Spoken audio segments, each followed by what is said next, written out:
Right, let's dive right into this. Welcome to This Explainer, where today we are going to decode one of the absolute most common everyday battles happening in households right now. You know the one? The screen time struggle. If you've ever asked your child to put down a tablet, a phone, or a game controller, you know exactly what I am talking about. We're going to look at the fascinating mechanics behind why it is so incredibly difficult for kids to just turn off their devices. And more importantly, we'll talk about what we can actually do about it to create a better environment for focus, using some really clear, actionable steps. We have literally all heard it, haven't we? Just 5 more minutes.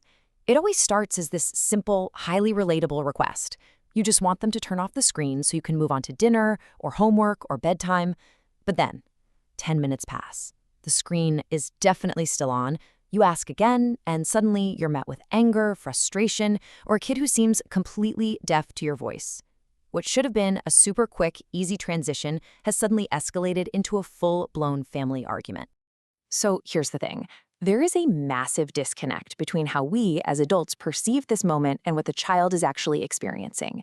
As parents, it's so easy to interpret this resistance as disrespect, or poor discipline, or honestly just weak willpower.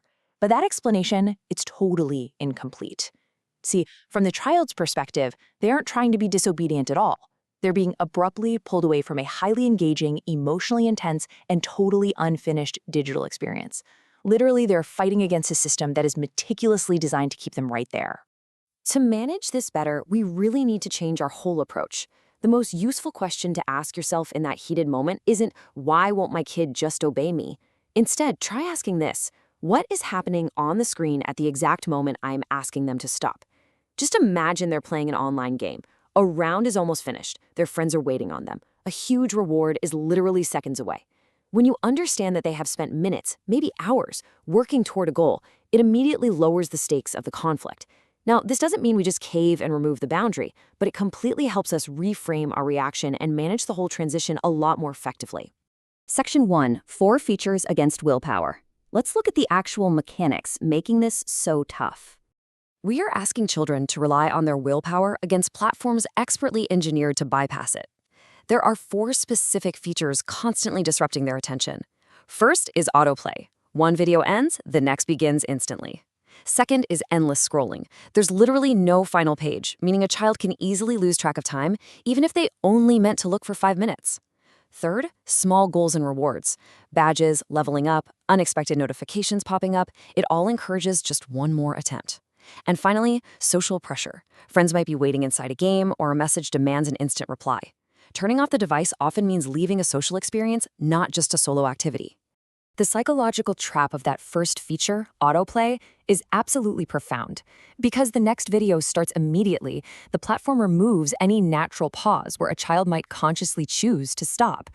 The brain's decision-making process is fundamentally altered here. It shifts from an active choice, like, do I want to watch another video, to an active resistance. Can I force myself to stop this video that's already playing? That requires a tremendous amount of mental effort and focus from a brain that is still very much developing. Now, if you find yourself getting really frustrated with your child, just pause and ask yourself, do adults struggle with this too? Well, absolutely we do. Think about it. How often have you opened your phone to check just one single text message or an email, only to discover 20 minutes later that you're still endlessly scrolling through a feed? If fully developed adults can so easily lose track of time and get caught in these digital loops, it really shouldn't surprise us that kids find it overwhelmingly difficult.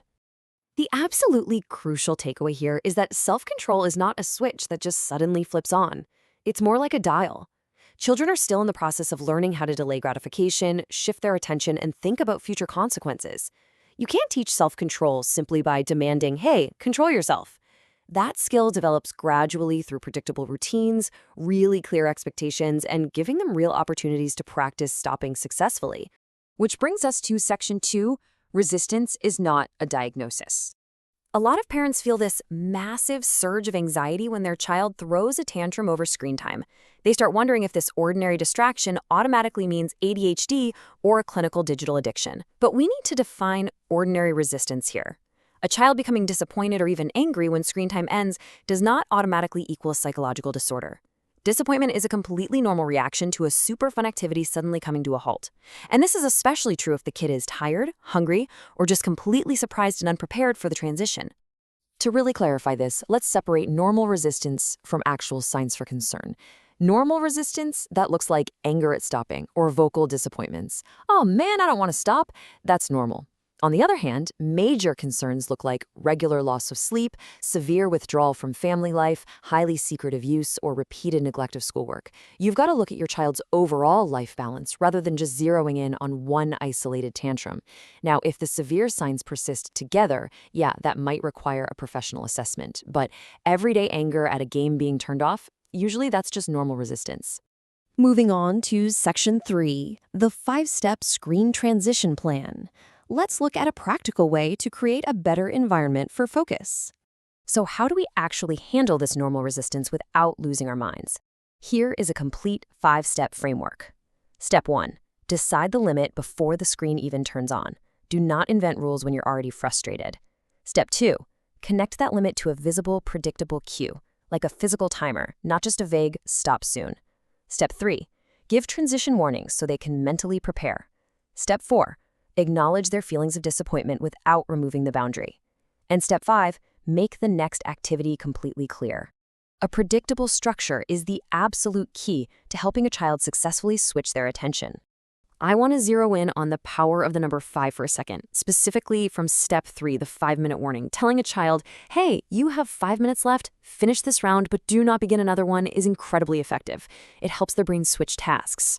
However, and this is a big one, warnings only work if the final limit remains strictly consistent. If 5 minutes secretly turns into 15 minutes because you got distracted, that warning completely loses its power. Also, when delivering these warnings or enforcing the stop time, the language we use makes a profound difference. When a boundary is crossed, you should just describe the behavior. Say something like, you continued after the timer. Avoid those heavy identity-based labels like you're addicted or you have absolutely no self-control. Shaming the child just escalates the conflict and defines them negatively, rather than simply addressing the action that needs correcting. The sweet spot we are striving for here is this: empathy and limits can exist together. You can firmly enforce the boundary while still validating your child's frustration, saying, look, I can see you are disappointed because you were so close to finishing, but the time is still up, teaches them that their feelings are totally valid, but the rules still apply.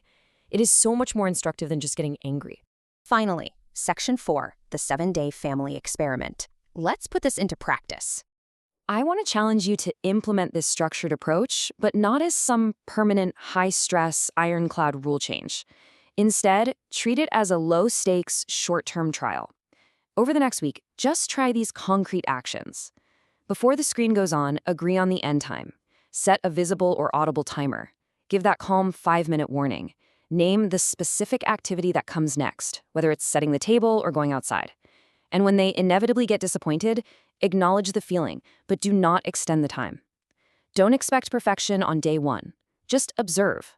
Notice if the conflicts start to become shorter, less intense, and a bit easier to repair. Lasting change always begins with small, consistent steps. And this brings us to our final thought for today. The goal is not to make children afraid of screens. The goal is to teach them that they can gradually learn to stop. Technology is here to stay, right? It's going to remain a huge part of childhood. But by recognizing how these digital platforms are built to hijack attention and by providing predictable structure and genuine empathy, we empower our kids. So the question I leave you with is this: what small step will you take today to help your child master their digital world, rather than being mastered by it? Think about it. Thanks for joining me on this explainer, and I'll catch you next time.